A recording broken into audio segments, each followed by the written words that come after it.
Fight club entertainment presenting shutter island. ये film शुरू होती है बोस्टन हार्बर आइलैंड से और ये वक्त होता है 1954 का। इसके बाद हम डैनियल्स और चक को देखते हैं। ये दोनों शटर आइलैंड की तरफ जा रहे होते हैं। यहाँ पर इन्हें एशक्लिफ नाम के हॉस्पिटल में एक औरत के गायब होने की इन्वेस्टिगेशन करनी होती है और यहाँ पर हमें पता चलता है कि 100 सालों में ऐसा पहली बार हुआ है कि कोई यहाँ से गायब हुआ है। दरअसल इस हॉस्पिटल में इन लोगों को रखा जाता है जिनका दिमागी तवाज़ुन ठीक नहीं होता। इसके बाद अगले सीन में हम देखते हैं कि डैनियल्स और चक यहाँ पर डॉक्टर जॉन से मिलते हैं। यहाँ पर डॉक्टर जॉन इन दोनों को हॉस्पिटल से भागी हुई उस औरत के बारे में इंफॉर्मेशन देता है जिसका नाम रेचल है। डॉक्टर जॉन यहाँ पर इनको बताता है कि रेचल का हस्बैंड एक फौजी था जो जंग के दौरान मारा गया। इस वजह से रेचल का दिमागी तवाज़ुन खराब हो गया था और वो काफी अजीब हरकतें करने लगी थी और अपनी बीमारी अपने पागलपन के चलते हुए एक दिन उसने अपने घर के पीछे तालाब में अपने तीनों बच्चों को डुबो के मार दिया और इसके बाद रेचल को इस हॉस्पिटल में लाया गया। पर यहाँ भी ट्रीटमेंट के बावजूद हम उसको ठीक नहीं कर पा रहे थे। डॉक्टर जॉन इन दोनों को ये भी बताते हैं कि एक टाइम आया था रेचल को ऐसा लगना शुरू हो गया था कि ये हॉस्पिटल इसी का घर है और इसके बाद यहाँ पर कुछ लोगों को रेचल अपने बच्चे समझने लगी थी। अगले सीन में हम देखते हैं डैनियल और चक रेचल के रूम में जाते हैं। फिर यहाँ पर आने के बाद डैनियल रेचल का रूम बहुत अच्छी तरह से चेक करता है और तभी यहाँ पर डैनियल को एक चिट मिलती है। इस चिट में किसी कैदी नंबर 67 के बारे में लिखा होता है। फिर हम देखते हैं कि डैनियल डॉक्टर जॉन से इस बारे में पूछता है लेकिन डॉक्टर जॉन को इस बारे में कुछ भी पता नहीं होता। फिर अगले सीन में हम देखते हैं कि डैनियल रेचल के इर्द गिर्द रहने वाले लोगों से और यहाँ हॉस्पिटल में काम करने वाले लोगों से रेचल के बारे में पूछता है पर कोई भी डैनियल के सवालों का ठीक से जवाब नहीं देता। इसके बाद हम डैनियल्स और चक को डॉक्टर जॉन के पास देखते हैं। यहाँ डॉक्टर जॉन इन्हें रेचल के डॉक्टर के बारे में बताते हैं जो छुट्टियों पर गया हुआ है और उस डॉक्टर का नाम डॉक्टर लेस्टर होता है। ये सुनकर डैनियल्स डॉक्टर जॉन से डॉक्टर लेस्टर के जाने की डेट पूछता है जो ठीक रेचल के गायब होने के अगले दिन की होती है। इस बात से डैनियल्स को डॉक्टर लेस्टर पर शक होने लगता है। अगले सीन में हम देखते हैं कि डॉक्टर जॉन डैनियल्स और चक को हॉस्पिटल के सबसे बड़े डॉक्टर से मिलवाने के लिए जाता है जिनका नाम जेरेमी होता है। और अब जब रास्ते में डॉक्टर जॉन डैनियल्स को डॉक्टर जेरेमी के बारे में बता रहा होता है तो उस दौरान डैनियल सोच में पड़ जाता है क्योंकि डैनियल्स ने नाजिस के खिलाफ जंग लड़ी होती है जबकि डॉक्टर जेरेमी जर्मनी से बिलोंग करता है। फिर हम देखते हैं डैनियल्स डॉक्टर जेरेमी से बहुत बुरे तरीके से बात करता है। डैनियल्स का रूड बिहेवियर डॉक्टर जेरेमी महसूस करते हैं। इसके बाद डॉक्टर जेरेमी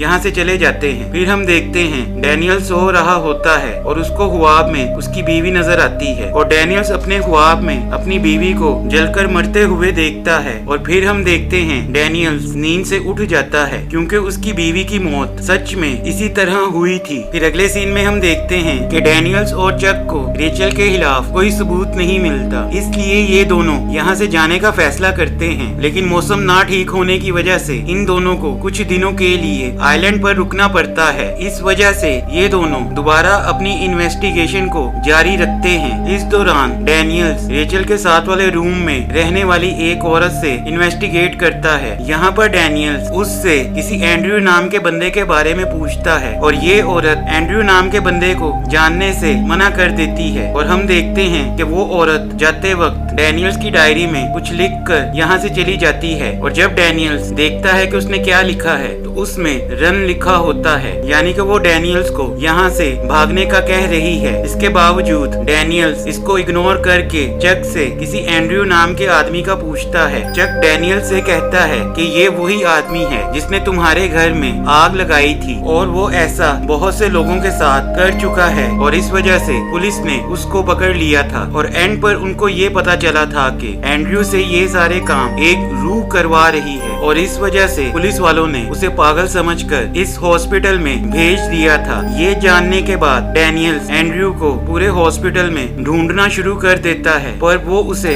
कहीं भी नहीं मिलता। इसके बाद डैनियल्स को ऐसा लगता है कि इस हॉस्पिटल में मरीजों पर कोई एक्सपेरिमेंट हो रहा है और इस वजह से लोग बहुत ज्यादा गायब हो रहे हैं। और इस बात की जांच करने के लिए डैनियल्स डॉक्टर जॉन के पास जाता है और डॉक्टर जॉन डैनियल्स के सवाल को इग्नोर करते हुए डॉक्टर जॉन डैनियल्स से कहते हैं कि रेचल मिल चुकी है और अब तुम्हारा काम यहाँ से खत्म हो चुका है और जब मौसम ठीक हो जाएगा तो तुम चक के साथ यहाँ से जा सकते हो। और ये बात सुनकर डैनियल्स हैरान हो जाता है, इसलिए डैनियल्स रेचल को मिलने के लिए रेचल के पास जाता है। अब यहाँ पर डैनियल्स रेचल से उसके बारे में पूछता है, लेकिन रेचल डैनियल्स के किसी भी सवाल का जवाब नहीं देती और इस वजह से डैनियल्स को ऐसा लगने लगता है कि यहाँ पर सच में कोई एक्सपेरिमेंट हो रहा है और यही वजह है कि रेचल को कुछ याद नहीं है। अगले सीन में हम देखते हैं कि डैनियल्स पूरे हॉस्पिटल की तलाशी लेता है और तलाशी लेते हुए वो हॉस्पिटल के एक ऐसे एरिया में जाता है जो बिल्कुल सुनसान होता है और डैनियल्स को यहाँ पर किसी के होने की आवाज आती है। और जब डैनियल्स वहाँ पर जाता है तो उसे वहाँ पर जॉर्ज नाम का शख्स मिलता है। जॉर्ज को देखते ही डैनियल्स उसे पहचान लेता है। डैनियल्स जॉर्ज को कैसे जानता है ये हमें आगे पता चलेगा। फिर जॉर्ज डैनियल्स को कहता है कि एंड्रयू को यहाँ पर लाने के कुछ दिनों बाद मुझे भी यहाँ पर लाया गया और मुझ पर बहुत से एक्सपेरिमेंट किए गए और अब मुझे आखिरी बार एक्सपेरिमेंट के लिए लेकर जाया जा रहा है और इसके बाद मैं अपने पास्ट के बारे में सब कुछ भूल जाऊंगा। इसके बाद डैनियल्स जॉर्ज से एक्सपेरिमेंट वाली जगह के बारे में पूछता है। इसके जवाब में जॉर्ज डैनियल्स को हॉस्पिटल के बाहर बने हुए लाइट हाउस के बारे में बताता है। अगले सीन में हम देखते हैं कि एडवर्ड चक के साथ उस जगह के लिए निकल पड़ता है। यहाँ पर डैनियल्स रास्ते में चक को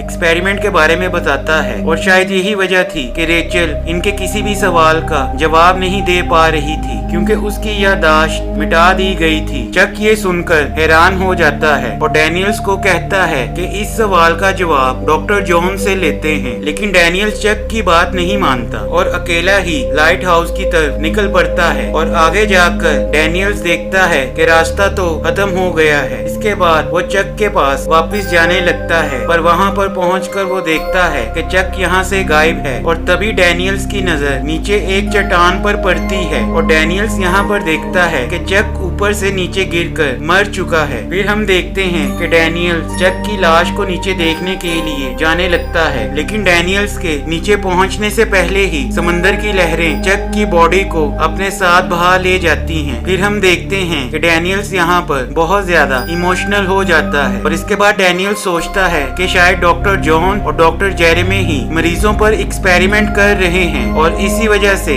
इन दोनों ने चक को मरवा दिया और अब ये दोनों इसी तरह मुझे भी मरवा देंगे। इसके बाद डैनियल्स दोबारा ऊपर जाने लगता है। फिर यहाँ पर उसे एक कार नजर आती है और इस कार में से कुछ आवाजें और रोशनी आ रही होती है और डैनियल्स यहाँ पर कुछ सोचे बिना ही यहाँ पर चला जाता है। फिर यहाँ पर डैनियल्स को एक औरत नजर आती है। ये औरत काफी दिनों से इसी कार में रह रही होती है और अब यहाँ पर एडवर्ड को पता चलता है ये कोई और औरत नहीं बल्कि ये रेचल ही है और रेचल इस कार में काफी दिनों से है। इसका मतलब कि जो औरत डैनियल्स ने हॉस्पिटल में देखी थी वो रेचल होने का नाटक कर रही है। और यहाँ पर रेचल डैनियल्स को ये भी कहती है कि मैं इस हॉस्पिटल की डॉक्टर थी जो याददाश्त मिटाने वाले एक्सपेरिमेंट के बिल्कुल खिलाफ थी और इस वजह से मुझे ही पागल करार देकर मेरे ऊपर ही एक्सपेरिमेंट किया जाने वाला था और इस वजह से मैं अपनी जान बचाने के लिए वहाँ से भाग गई और तब से मैं यहीं पर रह रही हूँ। यहाँ पर डैनियल्स रेचल को यकीन दिलाता है कि मैं ये सब कुछ सॉल्व करके तुम्हें यहाँ से ले जाऊंगा। इसके बाद डैनियल्स लाइट हाउस की तरफ जाने लगता है और जब डैनियल्स लाइट हाउस में ऊपर पहुँच जाता है तो यहाँ पर डॉक्टर जॉन उसका इंतजार कर रहे होते हैं और यहाँ पर डैनियल्स डॉक्टर जॉन को चक की मौत का जिम्मेदार समझता है। और इसके बाद यहाँ पर इस फिल्म का सबसे बड़ा ट्विस्ट आता है। फिर हम देखते हैं कि यहाँ पर डॉक्टर जॉन डैनियल्स को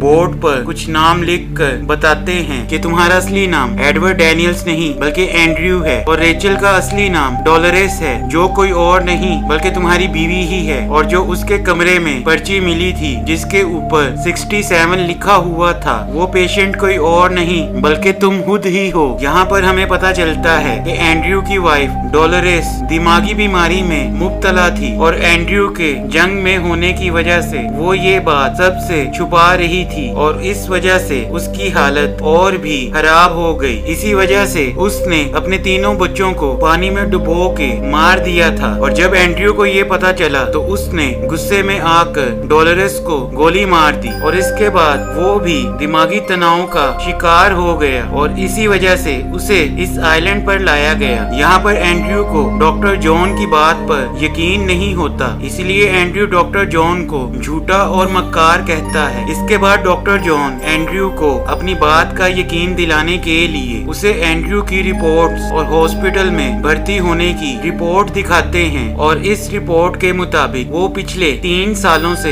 इसी हॉस्पिटल में एडमिट है। लेकिन इसके बावजूद एंड्रयू डॉक्टर जॉन की बात का यकीन नहीं करता, और इसीलिए डॉक्टर जॉन अब यहाँ पर चक को बुलाते हैं, जो अब भी जिंदा होता है, क्योंकि चक कोई और नहीं बल्कि डॉक्टर शीहैन होता है। अब यहाँ पर डॉक्टर शीहैन भी एंड्रयू को उसके पास्ट के बारे में काफी बातें याद दिलाते हैं, और वो ये भी बताते हैं कि एंड्रयू इस हॉस्पिटल में कैसे आया और डॉक्टर शीहैन को उनका केस कैसे मिला। लेकिन एंड्रयू को कुछ भी याद नहीं आता, और एंड्रयू यहाँ पर गुस्से में आकर डॉक्टर जॉन के ऊपर गोली चला देता है, और एंड्रयू को ऐसा लगता है कि गोली डॉक्टर जॉन को लग चुकी है, जबकि रियल में ऐसा कुछ भी नहीं होता, बल्कि ये सब एंड्रयू का एक वहम होता है। और साथ ही साथ हमने जितना भी एंड्रयू को डैनियल्स की शख्सियत में देखा वो उसका वहम था, और ये वहम सिर्फ एंड्रयू को ही हो रहा था, और यही वजह थी जब वो हॉस्पिटल के लोगों से इन्वेस्टिगेशन कर रहा था तो कोई भी उसकी बात को सीरियस नहीं ले रहा था। और इसके साथ चक का मरना और रेचल का एक गार्ड से मिलना, ये सब भी इसका वहम ही था, क्योंकि ऐसा कुछ रियल में हुआ ही नहीं, क्योंकि एंड्रयू अपनी अलग ही दुनिया में रहने लगा था, और इसी वजह से वो ये सब कुछ इमेजिन कर रहा था। लेकिन इसके बावजूद एंड्रयू इन दोनों की बात मानने से इनकार कर देता है, और इसलिए चक यानी कि डॉक्टर शीहैन उसको उसके कमरे में लेकर आते हैं, जो रूम नंबर 67 ही होता है। फिर अगले सीन में हम देखते हैं कि डॉक्टर जॉन और डॉक्टर शीहैन एंड्रयू से मिलने के लिए इसके रूम में जाते हैं, तो ये दोनों एंड्रयू को उसके पास्ट के बारे में उसको काफी कुछ बताने लगते हैं। और यहाँ पर हमें पता चलता है कि डॉक्टर जॉन एक बहुत अच्छे डॉक्टर हैं, जो अपने मरीजों की बहुत ज्यादा केयर करते हैं, और वो किसी भी मशीन का इस्तेमाल फौरन नहीं करते, क्योंकि इससे मरीजों को बहुत दर्द होता है। और फिर हम देखते हैं कि एंड्रयू को अपनी पास्ट लाइफ के बारे में कुछ कुछ याद आना शुरू हो जाता है, जिससे वो इस पूरी जगह को खुद ब खुद पहचानने लगता है। और यही वजह थी कि एंड्रयू ने जॉर्ज को पहचान लिया था, क्योंकि वो काफी देर से यहाँ पर एडमिट है। फिर हम देखते हैं कि डॉक्टर जॉन बहुत खुश होते हैं, क्योंकि एंड्रयू की याददाश्त 7 माह बाद वापस आई है। फिर हम देखते हैं कि एंड्रयू अब सबको पहचानना शुरू हो गया है। फिर हम देखते हैं कि अगले दिन एंड्रयू एक जगह पर बैठकर अकेला कुछ सोच रहा होता है, और तभी यहाँ पर डॉक्टर शीहैन आते हैं। इनको देखते ही एंड्रयू वापस से इनको चक बुलाना शुरू हो जाता है, और एंड्रयू डॉक्टर शीहैन को यहाँ से भागने के लिए कहता है। ये सब कुछ देखकर और सुनकर डॉक्टर शीहैन काफी ज्यादा ना उम्मीद हो जाते हैं, और डॉक्टर जॉन के पास वापस जाते हैं, और डॉक्टर जॉन को एंड्रयू की याददाश्त मिटाने के लिए कहते हैं, ताकि एंड्रयू अपनी पास्ट लाइफ को भूलकर एक न्यू लाइफ शुरू करे। फिर हम देखते हैं कि डॉक्टर जॉन बहुत मुश्किल से खुद को समझाकर एंड्रयू की मेमोरी मिटाने का ऑर्डर दे देते हैं। फिर हम देखते हैं कि कुछ लोग एंड्रयू को यहाँ से लेकर जाने लगते हैं और तभी यहाँ पर एंड्रयू डॉक्टर शीहैन को कहता है कि पूरी जिंदगी अपने गुनाहों को